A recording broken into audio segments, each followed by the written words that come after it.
नमस्कार दोस्तों, clear vision के यूट्यूब चैनल में आपका स्वागत है। आज मैं करंट अफेयर्स के नए क्वेश्चन लेके आई हूँ जिन्हें हम अभी डिस्कस करेंगे। पर उससे पहले आप हमारे चैनल को लाइक और सब्सक्राइब जरूर कीजिए दोस्तों, और इस वीडियो को ज्यादा से ज्यादा लोगों के साथ शेयर कीजिए। दोस्तों, मैंने आपसे कल के क्वेश्चन ऑफ द डे में पूछा था, अप्रैल 2020 में कोरोना महामारी के कारण भारत में कितने नौजवानों की नौकरी छिन गई है। तो इसका सही आंसर है लगभग 6 करोड़ नौजवानों की जो है कोरोना संकट के चलते भारत में नौकरी छिन गई है। इनमें प्राइवेट जो जॉब करने वाले लोग हैं, जैसे जो प्रवासी मजदूर हैं, क्योंकि भारत सरकार के निर्देशों के अनुसार फैक्ट्रियों को लॉकडाउन के चलते बंद किया गया था, जिसके वजह से जो है सारे मजदूर और वहां पे काम करने वाले जितने भी नौजवान हैं उन सभी की नौकरियां छिन गई हैं। तो ये आंकड़ा लगभग 6 करोड़ का है पूरे देश में। चलिए दोस्तों, आज का क्वेश्चन देखते हैं। आत्मनिर्भर भारत अभियान के द्वारा घोषित विशेष आर्थिक पैकेज का विवरण किसके द्वारा दिया गया है। मतलब जो विशेष आर्थिक पैकेज है इसकी डिटेल किसके द्वारा बताई गई है। ऑप्शन है नरेंद्र मोदी, निर्मला सीतारमण, अमित शाह और अनुराग ठाकुर। आपको इस क्वेश्चन का आंसर कमेंट बॉक्स में देना है। मैं आपको इसका आंसर कल के वीडियो में बताऊंगी। तो चलिए दोस्तों, स्टार्ट करते हैं हमारे आज के क्वेश्चंस। पहला क्वेश्चन है, हाल ही में 13 मई 2020 को संयुक्त राज्य अमेरिका द्वारा शुरू की गई 7 राष्ट्रों की बैठक में कौन सा देश शामिल नहीं है। इसका सही आंसर है ऑप्शन बी, रूस। हाल ही में संयुक्त राज्य अमेरिका द्वारा जो है 7 राष्ट्रों की बैठक शुरू की गई थी, जिसमें भारत, कोरिया गणराज्य, ऑस्ट्रेलिया, जापान, ब्राजील, इजराइल और अमेरिका, ये 7 देश जो हैं ये शामिल है इस बैठक में। इस बैठक में बता दूं दोस्तों, जो है सभी देशों के विदेश मंत्रियों ने हिस्सा लिया था। भारत की ओर से हमारे जो विदेश मंत्री हैं श्री एस जयशंकर जी, उन्होंने इस बैठक में भारत का प्रतिनिधित्व किया था।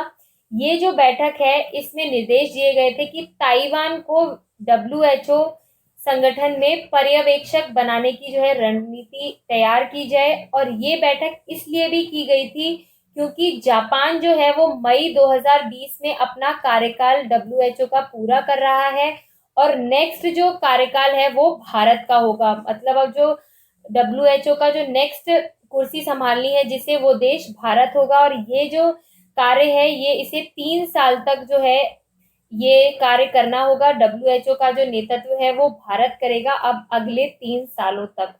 तो इस बैठक में जो है ये चीजें जो है इनका डिस्कशन किया गया था। और बता दूं दोस्तों, भारत के प्राथमिक व्यापारी साझेदारों में से एक WHO पर चीन केंद्रित होने का भी आरोप लगाया है। विशेषज्ञों का मानना है कि भारत जो है वो चीन और अमेरिका के बीच फंस गया है। वर्तमान में ताइवान जो है वो चीन पर गणराज्य का शासक है। हालांकि चीन इसका दावा करता है कि ताइवान उसके एक चीन सिद्धांत के तहत उसका हिस्सा माना जाएगा, और दूसरी ओर ताइवान एक अलग जमीन चाहते हैं। यह ध्यान दिया जाना चाहिए दोस्तों कि अमेरिका और ताइवान के आर्थिक और रक्षा संबंध बहुत अच्छे हैं। इसी के चलते इस बैठक में ताइवान को पर्यवेक्षण बनाने की रणनीति भी तैयार की गई है। नेक्स्ट क्वेश्चन देखते हैं दोस्तों।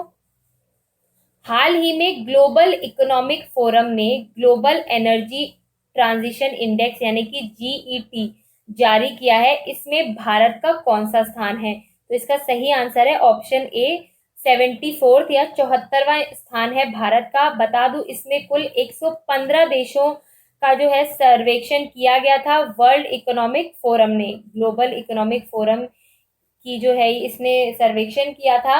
ये जो सूचकांक है ये देशों को उनकी ऊर्जा प्रणाली के मौजूदा प्रदर्शन, पर्यावरण की जो स्थिरता है, ऊर्जा सुरक्षा, सुरक्षित और सस्ती ऊर्जा प्रणालियों के लिए उनके अनुसार जो है इस पे देशों को आंका गया है।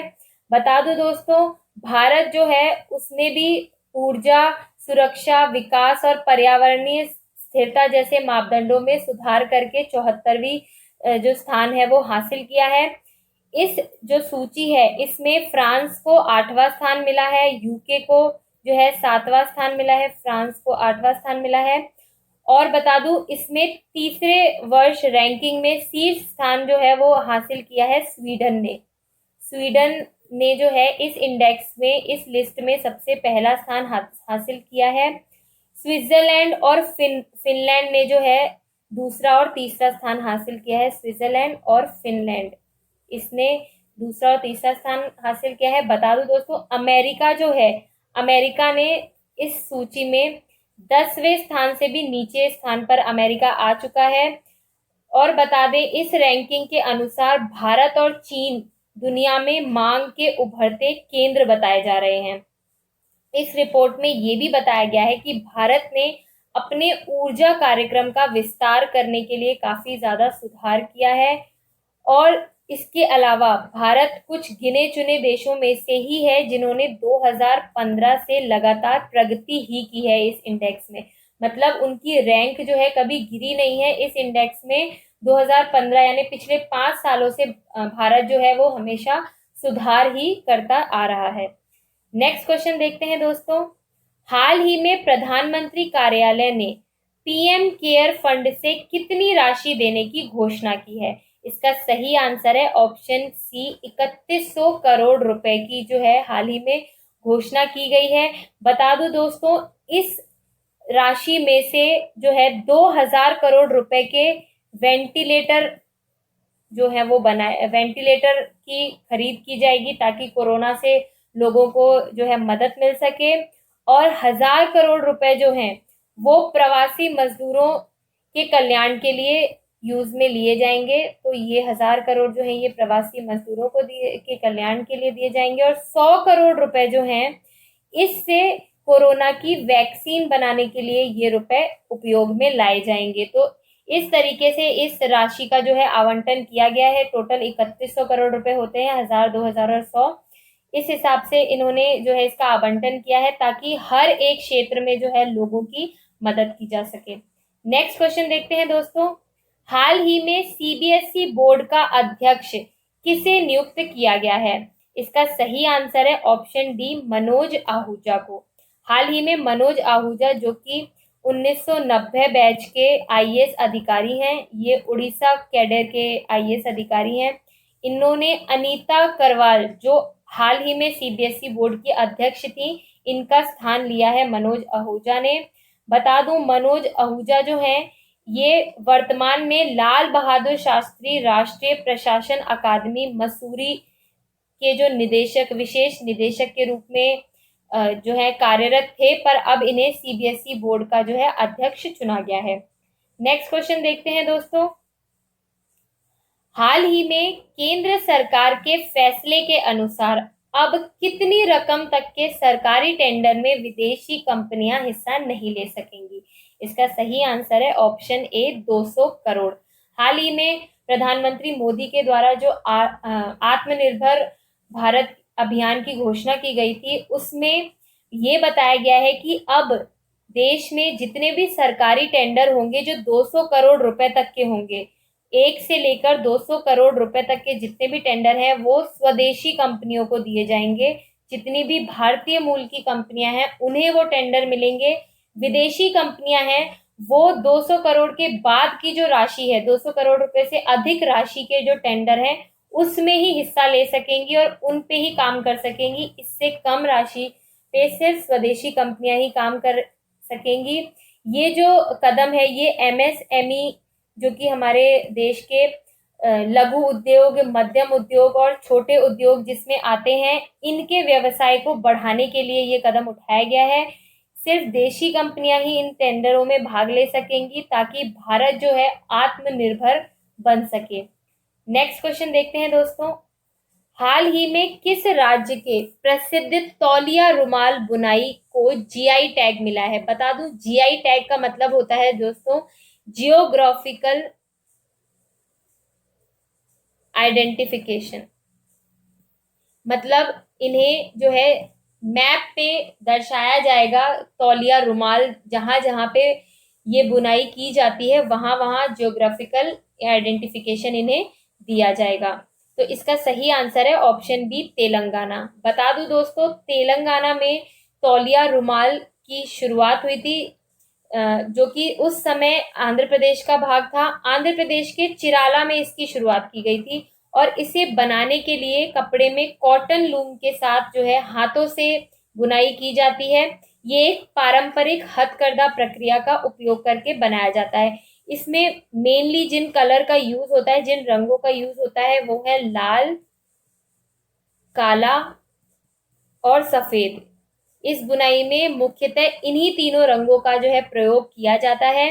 बता दूं दोस्तों, निजाम के राजवंश के दौरान आंध्र प्रदेश के तेलंगाना क्षेत्र के एक छोटे से पिछड़े गांव के लगभग 20 परिवार जो हैं इस बुनाई को करते थे।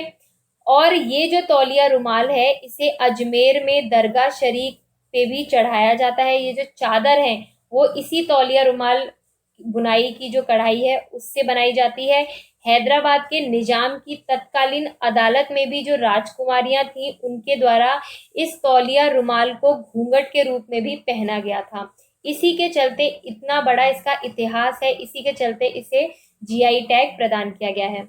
नेक्स्ट क्वेश्चन देखते हैं दोस्तों, हाल ही में किस राज्य की सोहराई खोवर पेंटिंग को भी जीआई टैग मिला है? इसका सही आंसर है ऑप्शन सी, झारखंड। जो इसके आवेदक थे वो एक कला महिला विकास सहयोग समिति ने इसका आवेदन किया था। सोहराई खोवर पेंटिंग जो है ये झारखंड के हजारीबाग जगह है, एक जिला है हजारीबाग, वहां के स्थानीय और प्राकृतिक रूप से विभिन्न रंगों की मिट्टी का उपयोग करके बनाया जाता है। ये जो पेंटिंग है इसमें मुख्यतः अलग अलग तरीके की मिट्टी जिनका रंग अलग अलग होता है उसका यूज करके ये पेंटिंग बनाई जाती है। ये यहाँ के जो आदिवासी महिलाएं हैं उनकी ओर से ये पेंटिंग बनाई जा रही है और ये उनकी परंपरा और जो है उनकी अनुष्ठानिक भित्ति कला है। ये उनकी एक बहुत पारंपरिक पुरानी कला है। हजारीबाग जिले में अधिकांश ये जो पेंटिंग है ये विवाह के समय बनाई जाती है और या फिर जो है फसल कटने के समय पे भी इसे घरों में ये पेंटिंग को बनाया जाता है। ये शैली जो है इसमें लाइन या फिर डॉट या जानवर के जो भी आंकड़े हैं, पौधे, इनका उपयोग करके इनकी जो चित्र हैं वो एक धार्मिक रूप से जो है प्रतिनिधित्व करके बनाई जाती है पेंटिंग। बता दूं दोस्तों, रांची में बिरसा मुंडा हवाई अड्डे पे भी ये पेंटिंग बनाई गई है। हजारीबाग और टाटा नगर रेलवे स्टेशनों के अलावा ये चित्रें जो है हर जगह झारखंड की जगह जगह पे जो मेन स्पॉट हैं जैसे एयरपोर्ट हुए या फिर रेलवे स्टेशन हुए वहां पे ये पेंटिंग आपको देखने को मिल सकती है। नेक्स्ट क्वेश्चन देखते हैं दोस्तों, आत्मनिर्भर भारत योजना के तहत केंद्र सरकार ने टीडीएस की दर में कितने प्रतिशत की कमी की है? इसका सही आंसर है ऑप्शन डी, 25% की। बता दूं दोस्तों, आत्मनिर्भर भारत योजना के तहत प्रधानमंत्री ने 20 लाख करोड़ रुपए की राशि देने का घोषणा की थी, जिसके चलते टीडीएस की दर में लगभग 25% की कमी की गई है। बता दूं, टीडीएस जो होता है उसका फुल फॉर्म होता है टैक्स डिडक्शन इन सोर्स। जो भी सोर्स है यानी कि जिस भी सोर्स से आपके पास पैसे आ रहे हैं, चाहे वो आपकी सैलरी हो या आपका कोई भी छोटा मोटा काम हो जहां से, या फिर कोई आपकी इन्वेस्टमेंट हो, जहां से भी आपका पैसा आ रहा है उस पर आपको कुछ प्रतिशत टैक्स देना होता है जो सीधे सरकार के खाते में जाता है, जिससे सरकार विकास के कार्य को करती है। तो इसकी जो टैक्स है इसकी कमी कर दी गई है। इसमें यदि 100% टैक्स है तो अब आपको 75% टैक्स ही देना होगा, 25% की इसमें छूट की गई है। ये जो दर है 25% छूट वाली, ये 13 मई 2020 से लागू कर दी जाएंगी। और दोस्तों, इससे लगभग जो है भारत में 50,000 करोड़ रुपए की जो बचत होगी। अगर किसी व्यक्ति को कोई आय होती है तो जो टैक्स काट कर बाकी रकम व्यक्ति को दे दी जाती है और रिमेनिंग जो टैक्स है वो सरकार को टीडीएस के रूप में दिया जाता है। ये अलग अलग तरीके के स्रोतों से काटा जाता है, जैसा कि मैंने आपको बताया था, सैलरी हुई, इन्वेस्टमेंट हुआ, किसी चीज का आपको ब्याज मिल रहा है, किसी चीज का आपको कमीशन मिल रहा है, वो सब इसमें इंक्लूड होंगे। नेक्स्ट क्वेश्चन देखते हैं दोस्तों, वित्त मंत्री ने आयकर रिटर्न की आखिरी तारीख 31 जुलाई से बढ़ाकर कितनी कर दी है? तो इसका सही आंसर है 30 नवंबर। वित्त मंत्री हमारी जो निर्मला सीतारमण जी हैं, इन्होंने जो विवरण दिया है आत्मनिर्भर भारत योजना का, उसमें इन्होंने आयकर रिटर्न, जो इनकम टैक्स रिटर्न लोग फाइल करते हैं, उसकी आखिरी तारीख हर साल 31 जुलाई होती है, पर उसे बढ़ा दिया है क्योंकि लॉकडाउन है, सभी लोग अपने घरों से काम कर रहे हैं और कई लोगों की आय भी नहीं आ रही है। इसके चलते उन्होंने रिटर्न फाइल करने की जो डेट है उसे 30 नवंबर कर दिया है। और बता दूं दोस्तों, इन्होंने टैक्स ऑडिट की जो डेट है उसे भी 30 सितंबर की जगह अब 31 अक्टूबर कर दिया है। मतलब जो टैक्स ऑडिट किया जाता था उसकी डेट को भी इन्होंने एक महीना जो है ज्यादा बढ़ा दिया है। नेक्स्ट क्वेश्चन देखते हैं दोस्तों। क्राइम पेट्रोल फेम अभिनेता शफी अंसारी का 10 मई 2020 को निधन हो गया है। वह किस बीमारी से पीड़ित थे? तो इसका सही आंसर है ऑप्शन बी, कैंसर। बता दूं दोस्तों, शफीक अंसारी जो है, इन्होंने अपना फिल्मी करियर जो है, इन्होंने फिल्म में भी काम किया है और सीरियल में भी, बहुत सारे सीरियल्स में भी काम किया है। इन्होंने अपना करियर जो है वो 1974 में शुरू किया था। इन्होंने अमिताभ बच्चन और हेमा मालिनी की जो 2003 में मूवी आई थी बागबान, उस मूवी में इन्होंने स्क्रिप्ट राइटिंग भी की है। इन्होंने उसमें स्क्रिप्ट राइटिंग भी की है। बता दूं, इन्होंने धर्मेंद्र, हेमा मालिनी, शत्रुघ्न सिन्हा, गोविंदा, माधुरी दीक्षित, दिलीप कुमार जैसे सितारों के साथ भी काम किया है। दोस्तों, ये हिंदी फिल्मों का हिस्सा रहने के साथ साथ इन्होंने टीवी शोज में भी सपोर्टिंग एक्टर के रूप में काम किया है और इन्होंने असिस्टेंट डायरेक्टर और राइटर के रूप में भी काम किया है। ये 52 वर्ष की उम्र में इनकी मृत्यु हुई है दोस्तों, और कैंसर के चलते इनकी मृत्यु हुई है। नेक्स्ट क्वेश्चन देखते हैं। निम्न में से किस संस्थान ने दूध और डेयरी उत्पादों में मेलामाइन की उपस्थिति का पता लगाने के लिए कम लागत वाली, हाथ से पकड़कर ऑपरेट की जाने वाली डिवाइस विकसित की है? इसका सही आंसर है IISc Bengaluru, Indian institute of science.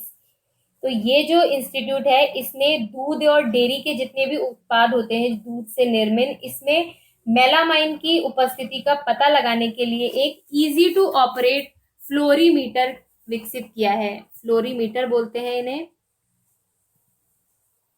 जिससे मेलामाइन का पता चलता है। बता दूं दोस्तों, मेलामाइन जो है ये एक यौगिक है जो दूध और डेयरी उत्पादों में मिलावट करने के लिए उपयोग में लाया जाता है। इससे गुर्दे से संबंधित यानी कि किडनी से संबंधित जो बीमारियां हैं वो इससे फैलती हैं। इसकी वजह से IISc बेंगलुरु ने इस डिवाइस का जो है विकसित किया है, इस डिवाइस को, ताकि आप चेक कर सकें कि किसी डेयरी उत्पाद में कितने मेलामाइन की उपलब्धता है। बता दूं, ये जो डिवाइस है ये एक टीम द्वारा विकसित पानी और दूध में मेलामाइन की उपस्थिति का पता लगाएगा। ये डिवाइस जो है 0.1 भाग प्रति मिलियन यानी कि 0.1 पार्ट्स पर मिलियन की स्वीकार सीमा में पता लगाएगा, और ये जो टाइम ड्यूरेशन है वो लगभग 4 मिनट में ये आपको बता देगा कि किसी भी डेयरी प्रोडक्ट में, किसी भी दूध या डेयरी के उत्पाद में कितना ज्यादा मेलामाइन प्रेजेंट है।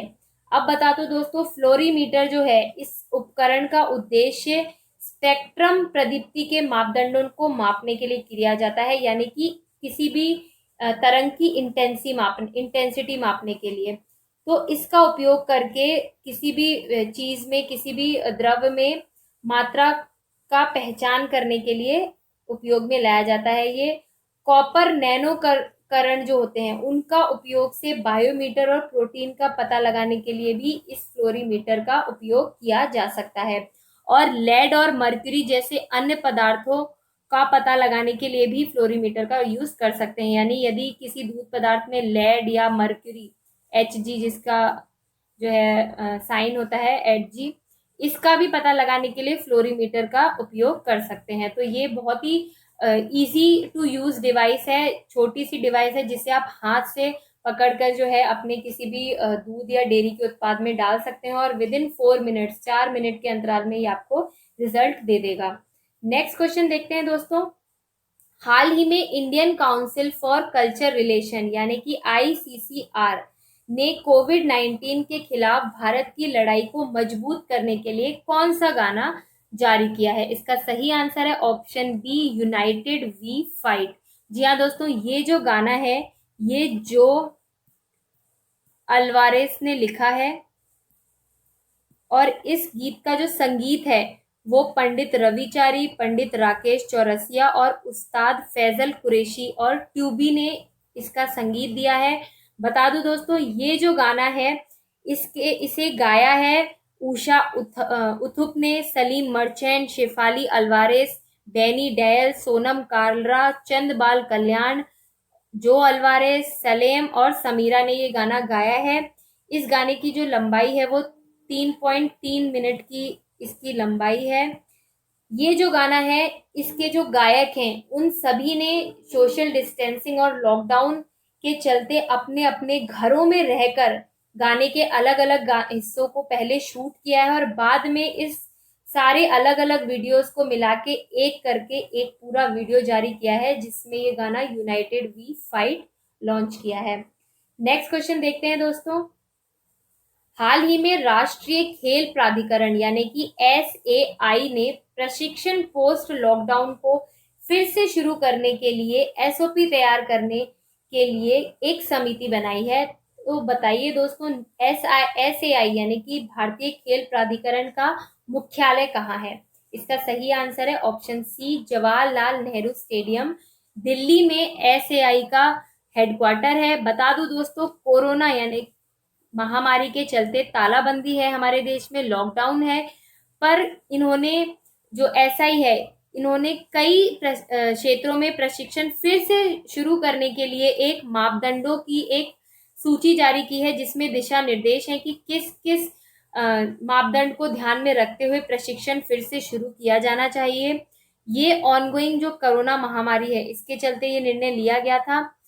तैराकी के लिए एक मानक संचालन प्रक्रिया तैयार करने के लिए अलग समिति का गठन किया गया है क्योंकि खेल को पानी में प्रशिक्षित करने के लिए अलग से सुरक्षा की आवश्यकता होती है और इस जोखिम भरी जो बीमारी चल रही है उसके चलते ये अभी पॉसिबल नहीं है, तो उसके लिए अलग मापदंड तय किए गए हैं।